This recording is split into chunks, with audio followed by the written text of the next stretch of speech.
dark in the dress.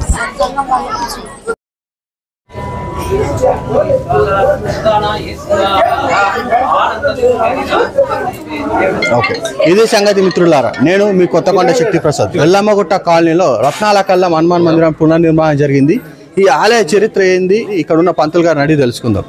అయ్యా నమస్కారం అండి. నమస్కారం. పవనసుత హనుమాన్కి. ఇక్కడ ఆలయం వచ్చేసేసి 1972వ సంవత్సరంలో ఇక్కడ హనుమంతుడిని ప్రతిష్ఠించడం జరిగింది. అయితే అప్పుడున్నటువంటి స్థితి ప్రకారం ఒక చెట్టు కింద చిన్నగా విగ్రహాన్ని మాత్రమే ఇక్కడ ప్రతిష్ఠించి పూజలు గావించేటువంటి వారు. కానీ తదుపరి ఆకుల పెద్ద చిన్నయ్య గారి ఆధ్వర్యంలో, తర్వాత అయ్యగారైనటువంటి మాధవ జోషి గారి ఆధ్వర్యంలో ఆ ప్రతిష్ఠించినటువంటి విగ్రహానికి పూజా కార్యక్రమాలు మొదలై అప్పటి నుండి మొదలుకొని ఇప్పటి వరకు ఈ ఆలయం అలానే కొనసాగుతూ ఉంది.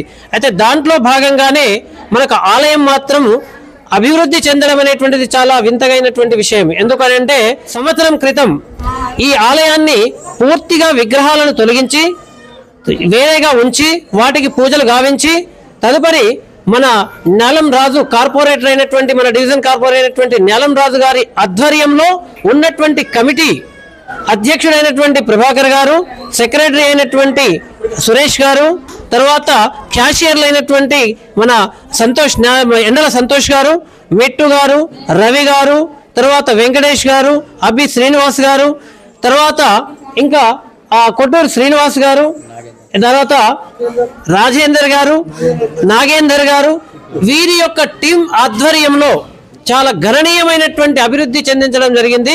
దాని గణనీయమైన అభివృద్ధిగా నేనైతే భావిస్తున్నాను. కాబట్టి అందరికీ కూడా మరొక్కసారి ఆ ఆంజనేయ స్వామి యొక్క ఆశీర్వాదాలు ఉండాలని, ఎల్లవేళలా మీ అందరి యొక్క సహాయ సహకారాలు ఇలాగే ఉండాలని చెప్పేసి కోరుతూ ముగిస్తున్నాను. అలాగే ఇక్కడ ఈ ఆలయ అభివృద్ధికి ఎంతగానో కృషి చేసిన కార్పొరేటర్ రాజు గారు, ఆలయ కమిటీ అందరు ఉన్నారు. వారితో కూడా ఇంకొన్ని వివరాలు తెలుసుకుందాం. నమస్కారం సార్. ఈరోజు ఎల్లమ్మగుట్ట రత్నాల కల్లం హనుమాన్ మందిర్ 10వ వార్షికోత్సవ సందర్భంగా గల్లీవాసులకు అదేవిధంగా నగరవాసులకు అందరికీ కూడా హృదయపూర్వక శుభాకాంక్షలు తెలియజేస్తూ, ముఖ్యంగా ఈరోజు ఈ ఆలయం అభివృద్ధి చెందిందంటే కేవలం దాతల సహాయార్థం. ఈరోజు ఆలయ కమిటీ మెంబర్లందరూ కూడా ఎక్కడికి ఏ దాత దగ్గరికి వెళ్ళినా కానీ వాళ్ళు మనస్ఫూర్తిగా ఎంతో ప్రాచీనమైనటువంటి ఈ ఆలయ యొక్క ప్రతిష్టత ప్రాముఖ్యత తెలుసుకొని ఇక్కడ మనం మొక్కిన మొక్కులు తప్పకుండా నెరవేరుతాయని ఆ బజరంగబలి ఆశీర్వాదం మనకి ఎప్పటికీ ఉంటుందని ఒక ప్రగాఢ విశ్వాసంతో వారు ఆలయ కమిటీ ద్వారా మేము వెళ్ళగానే వారి అభివృద్ధికి వారు ఎటువంటి కూడా ఆలోచించకుండా పెద్ద ఎత్తున విధాలు రావడం చాలా సంతోషం.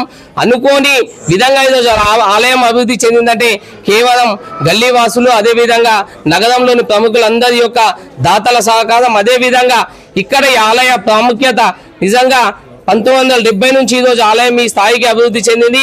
ఇక్కడ మన గోపిరాజు వెంకటేశ్వర శర్మ గారు నిరంతరం ఇక్కడనే ఆలయంలో ఉంటూ భక్తులకు అందుబాటులో ఉంటూ అన్ని విధాల ఇక్కడ పూజా కార్యక్రమాలు కానీ ఆలయంలో సేవ చేయడం ఈరోజు ఆలయం యొక్క ప్రత్యేకత. దాని ద్వారానే ఈరోజు ఆలయం భక్తులతో ఈరోజు సందడిగా ఉందంటే చాలా విశేషం. అదేవిధంగా వాస్తు ఎటువంటి ఇబ్బందులు లేకుండా ఈరోజు శివకాంత్ శర్మ గారు అదేవిధంగా మన మల్లాదం స్వామీజీ గారి ఆశీర్వాదంతో ఈరోజు ఆలయం ఇంత అభివృద్ధి చెందింది.